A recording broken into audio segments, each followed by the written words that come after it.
Hello दोस्तों, कैसे आप सब। उम्मीद करता हूँ खैरियत से होंगे। मैं एम अली आप सभी का Haidri study point YouTube channel पे खैर मकदम करता हूँ। सीटेट जुलाई सन 2024 के लिए आज की हमारी उर्दू की प्रैक्टिस सेट में हम उर्दू पेडागोजी और उर्दू पैसेज के कुछ अहम सवालात को डिस्कस करेंगे, जिससे आप लोगों को यह अंदाज़ा हो जाएगा कि आपको उर्दू में किस लेवल के सवालात देखने को मिलेंगे। ये जो सवालात हैं गुज़िश्ता साल पूछे जा चुके हैं। इन सवालात को हम उर्दू और हिंदी दोनों ज़बानों में एक्सप्लेन करते हुए चलेंगे। आपको दोनों ज़बानों में लिखे हुए सवालात देखने को मिलेंगे, जिसमें आप कंफर्टेबल रहेंगे उसमें से आप पढ़ के समझने की कोशिश कीजिएगा। चलिए शुरू करते हैं।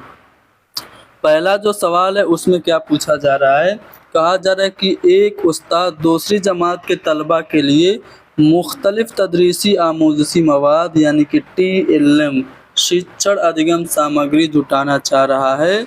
तो TLM के इंतखाब का यानी शिक्षण सहायक सामग्री के चयन का कौन सा मानदंड जो है वो सही नहीं है, मुनासिब नहीं है। TLM को आप सेलेक्ट कर रहे हैं बच्चों के लिए, तो इनमें से कौन सा ऐसा ऑप्शन है जो कि सही नहीं है TLM को सेलेक्ट करने के लिए। पहला है मुंतखबा मवाद उस उम्र के बच्चों के लिए जाजिब और महफूज होना चाहिए, यानी कि जो सामग्री आप चयन कर रहे हैं, जो आप मटेरियल चूज़ कर रहे हैं बच्चों के लिए, वो अट्रैक्टिव हो, जाजिब हो और सिक्योर हो। तो ये तो पॉजिटिव है। TLM हमारा आकर्षक होना चाहिए। मुंतखबा मवाद को इस काबिल होना चाहिए कि बच्चों को तहकीक व तजस्सुस यानी कि जिज्ञासा और खोजबीन यानी कि आपका रिसर्च करने की या फिर इंगेज करने की उससे अपॉर्चुनिटी मिले। तीसरा है कि मुंतखबा मवाद को तरजीहन मकामी तौर पर स्थानीय रूप से तैयार होना चाहिए और मुकामी तौर पर वो दस्तयाब भी होना चाहिए, आसपास वो मिलता भी हो, ताकि बवक्त ज़रूरत आसानी से उसे तब्दील किया जा सके, यानी कि जो TLM वो फ्लेक्सिबल हो। या फिर चौथा ऑप्शन है कि मवाद सिर्फ बच्चों का तैयार करता हो, यानी जो आप TLM यूज़ करें क्लासरूम में वो सिर्फ बच्चों का ही प्रिपेयर्ड हो। तो ये बात तो हमारे लिए सही नहीं है। आप सिर्फ बच्चों का तैयार करदा TLM का इंतखाब करेंगे तो ये सही नहीं माना जाएगा। TLM तहकीक व तजस्सुस का मौका दे, ये बात सही है। और लोकल हो यानी कि स्थानीय रूप से हमें पर्याप्त हो, ये बात भी सही है। लेकिन सिर्फ बच्चों का तैयार हो और ये खुरदुरा हो, रफ हो और हाथ से न फिसले, ऐसा नहीं है। तो हमारा चूँकि निगेटिव पूछा जा रहा है तो हमारा जो जवाब होगा वो चौथा वाला ऑप्शन होगा। अगला सवाल है आमोजिश का समाजी सकाफती नज़रिया किसने दिया था? लेव वाइगोस्की ने दिया था। सोशियो कल्चरल डेवलपमेंट थ्योरी, जिसको हम कहते हैं सामाजिक विकास का सिद्धांत। तो समाजी सकाफती नज़रिया अधिगम का सामाजिक सांस्कृतिक सिद्धांत जो है वो किस पे जोर देता है? मालूमात को याद करने पे, स्मरण करने पे, मेमोराइजेशन पे, या फिर ख़ास तौर पर उस्ताद के हिदायती नज़रिया पर, यानी टीचर डोमिनेंट जो होता है, यानी कि निर्देशक की भूमिका शिक्षक में जिसकी होती है, शिक्षक की भूमिका निर्देशक के तौर पर जिसमें होती है, उस नज़रिए पे ये नज़रिया समाजी सकाफती नज़रिया जोर देता है। या फिर सीखने में समाजी सियाक व सबाक यानी कि सामाजिक संदर्भ, सोशल कंटेक्स्ट को वो अहम करार देता है, उसकी वकालत करता है। या फिर कुम और सज़ा यानी कि पुनर्वलन और सज़ा, रीइंफोर्समेंट और पनिशमेंट की ये वकालत करता है। तो जो आमोजिशी नज़रिया है, जो आमोजिश का समाजी सकाफती नज़रिया है, जो सोशल डेवलपमेंट थ्योरी है, वो सोशल इंटरेक्शन पे जोर देता है, यानी कि सीखने में समाजी सियाक व सबाक के किरदार की वकालत करता है। तीसरा वाला ऑप्शन हमारा सही होगा। अगला सवाल कि डिसलेक्सिया किसमें खराबी से मुताल्लिक है? पठन वैफल्य किसमें चुनौतियों से संबंधित है? तो जो डिसलेक्सिया होता है उसमें बच्चा पढ़ नहीं पाता है, पढ़ने में दिक्कत या परेशानी को डिसलेक्सिया कहते हैं। जैसे सा लिखा है तो उसको बच्चा वाज पढ़ देगा, न्यू क्लियर है अनक्लियर पढ़ने लगेगा, बोतल है तो बैटल पढ़ देगा। तो ये पढ़ने में दिक्कत या परेशानी है और इसे डिसलेक्सिया पठन वैफल्य कहा जाता है। अगला सवाल कि ज़बान की एक उस्ताद तलबा को उसकी हिदायत पर अमल करते हुए कागज़ से तितली बनाने को कहती है। टीचर क्या कह रही है? कह रही है कि बच्चों मैं इंस्ट्रक्शन दे रही हूँ, मैं निर्देश आप लोगों को दे रही हूँ, आप मेरे निर्देश का अनुकरण करके, मेरे इंस्ट्रक्शन का फॉलो करके आप तितली बनाइए कागज़ से। तो इस तरह की जो एक्टिविटी टीचर करा रही है क्लासरूम में किस चीज़ को बढ़ावा देगी? कागज़ बनाने की महारत, पेपर मेकिंग स्किल को ये बढ़ाएगी, या फिर सुनने की समझ यानी कि लिसनिंग कम्प्रीहेंशन को ये बढ़ाएगी, या फिर कागज़ को फोल्ड करने की जो महारत है, तह करने की जो महारत है वो बढ़ाएगी, या फिर पढ़ने की समझ को? तो अगर आप लोग ध्यान से देखें तो टीचर इंस्ट्रक्शन दे रही है और बच्चे उसको फॉलो करके पेपर को फोल्ड करके, पेपर को मोड़ के बना रहे हैं तितली। तो पेपर तो वो मोड़ रहे हैं, लेकिन कैसे मोड़ रहे हैं? टीचर के इंस्ट्रक्शन को सुन के वो मोड़ रहे हैं, जैसे कह रही है वैसे मोड़ रहे हैं। यानी कि अगर ये एक्टिविटी हम क्लासरूम में करवाएं कि टीचर बोले और बच्चे सुन के कागज़ को मोड़ें, तो ये एक्टिविटी सुनने की समझ को बढ़ाएगी, यानी कि लिसनिंग कम्प्रीहेंशन को बढ़ाएगी। दूसरा वाला ऑप्शन सही होगा। अगला सवाल यह कि बुनियादी चरण में आकलन के उपकरण और प्रक्रियाओं की अभिकल्पना इस तरह होनी चाहिए। यानी कि बुनियादी सतह पर जब आप बच्चों का मूल्यांकन करते हैं, बच्चों का अंदाज़े कद्र करते हैं, इवेल्युएशन करते हैं, तो अंदाज़े कद्र के आलयकार और अमल को इस अंदाज से तरतीब देना चाहिए। कैसे तरतीब देना चाहिए? वाज़ेह हिदायत और इम्तिहानात, वाज़ेह जांच और इम्तिहानात आमोज़गारों के लिए मुनासिब हो जाएं, या फिर वो बच्चों की आमूज़ी तजर्बात की फ़ितरी तौसीह हो, यानी बच्चों के जो अधिगम अनुभव हैं उनका सहज विस्तार बन जाएं, या फिर आमोज़गारों की पेशरफ्त को बयान करना और उसका तज़किया करना चाहिए, और साथ ही क्लास की मजमूई कारकर्दगी भी पेश नज़र होनी चाहिए, या फिर उस्ताद तमाम आमोज़गारों की हुसूलियाबियों के अंदाज़े कद्र के लिए एक वाहिद तरीका अपना सकता है। तो जी नहीं, आप सभी बच्चों के इवेल्युएशन के लिए आप एक सिंगल मेथड यूज़ नहीं कर सकते हैं, ठीक है। आप क्या करेंगे? आप बच्चों का इवेल्युएशन करने के लिए ऐसे टूल का इस्तेमाल करेंगे और ऐसे प्रोसेस का इस्तेमाल करेंगे जो बच्चों के जो लर्निंग एक्सपीरियंसेस हैं उनको और ज़्यादा बेहतर बनाएं, यानी कि वो बच्चों के आमूज़ी तजर्बात की फ़ितरी तौसीह हों, बच्चों के अधिगम अनुभव का सहज विस्तार बन सकें। दूसरा वाला ऑप्शन सही होगा। अगला सवाल कि प्राइमरी सतह पर पढ़ने की महारत के अंदाज़े कद्र के लिए प्राथमिक स्तर पर भाषा कौशल का आकलन करने के लिए एक ज़बान के उस्ताद को ख़ास तौर से किस पर ध्यान केंद्रित करना चाहिए? हरूफ तहज़ी यानी कि अल्फ़ाबेट पहचानने पे, रमूज़ औक़ाफ़ यानी कि पंक्चुएशन मार्क्स, विराम चिन्हों के इस्तेमाल पे, या फिर ख़ास रवानी के साथ पढ़ने पे, या फिर समझ कर पढ़ने पे? तो एज ए टीचर आप अगर बच्चों की पढ़ने की महारत का इवेल्युएशन करना चाहते हैं तो बच्चा समझ के पढ़ रहा है कि नहीं ये आप चेक करेंगे, इस पे आप ध्यान केंद्रित करेंगे। तो समझ कर पढ़ने की महारत पर हमें एज ए टीचर अपना ध्यान केंद्रित करना चाहिए। याद रखिएगा, पढ़ने का मतलब सिर्फ हरूफ की अदायगी नहीं होता है, पढ़ने का मतलब होता है मानी समझना। तो जब तक हम समझ कर नहीं पढ़ेंगे हमारा पढ़ना नहीं आएगा अमल में। चलिए अगले सवाल पे चलते हैं। बोलने की अच्छी सरगर्मी वो है जहाँ अच्छी वाचन गतिविधि, गुड स्पीकिंग एक्टिविटी कौन सी है? अध्यापक जहाँ ज्यादा बात करे, या फिर बच्चे ज्यादा न हो, या फिर बच्चे अधिक सुनते हो जहाँ वो, या फिर आमोजगार जहाँ ज्यादा बात करे। देखिए, जहाँ बच्चे ज्यादा बात करेंगे वो एक्टिविटी बोलने की अच्छी एक्टिविटी मानी जाएगी।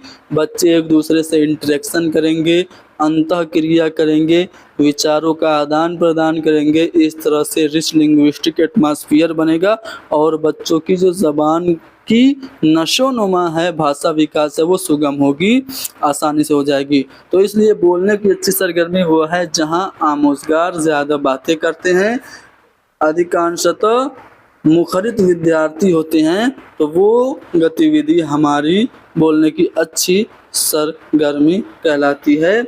अधिक जहाँ बच्चे बातचीत करते हैं, तीसरा वाला ऑप्शन जो होगा वो हमारा सही होगा। चलिए, सबक शुरू करते ही उस्ताद क्या कर रहा है? पूरी क्लास को ग्रुप में बांट देता है, तकसीम कर देता है और अखबार में पढ़े गए किसी दिलचस्प मौजू पर बातचीत करने के लिए कहता है। इंडिया पाकिस्तान का मैच हुआ था कल, ठीक है।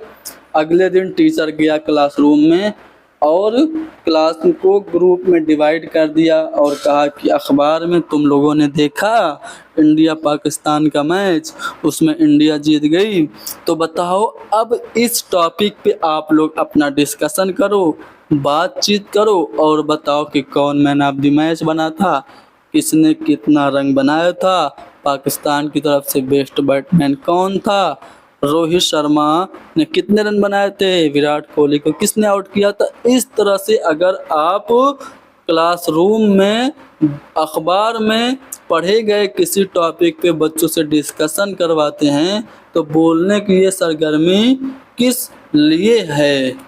ज़बानी रवानी की मशक के लिए, मौखिक परवाह अभ्यास के लिए है, या फिर रहनुमाई याफ्ता ज़बानी मशक के लिए, नियंत्रित मौखिक अभ्यास के लिए है, या फिर इंज़बाती ज़बानी मशक यानी कि निर्देशिक मौखिक अभ्यास के लिए, या फिर बगौर सुनने के लिए है। तो यहाँ पे ये जो एक्टिविटी टीचर क्लासरूम में करा रहा है कि पेपर के किसी टॉपिक को क्लासरूम में डिस्कस करवा रहा है, तो ये एक्टिविटी ज़बानी रवानी की मशक के लिए है, मौखिक परवाह अभ्यास के लिए है, यानी कि पहला वाला ऑप्शन सही होगा। कुल लिसानी तरीका जो समग्र भाषा उपागम है, होल लैंग्वेज जो मेथड है, वो किस पे जोर देता है? मानी पे मबनी होता है, या फिर महारत पे, या फिर आवाज़ों की आमेजिश पे, या फिर आवाज़ अलामत के रिश्तों के इस्तिंबात पे, यानी कि ध्वनि संकेत संबंध में निष्कर्ष निकालने पे। तो जो होल लैंग्वेज मेथड होता है वो मीनिंग पे बेस्ड होता है, मानी पे मबनी होता है, अर्थ आधारित होता है।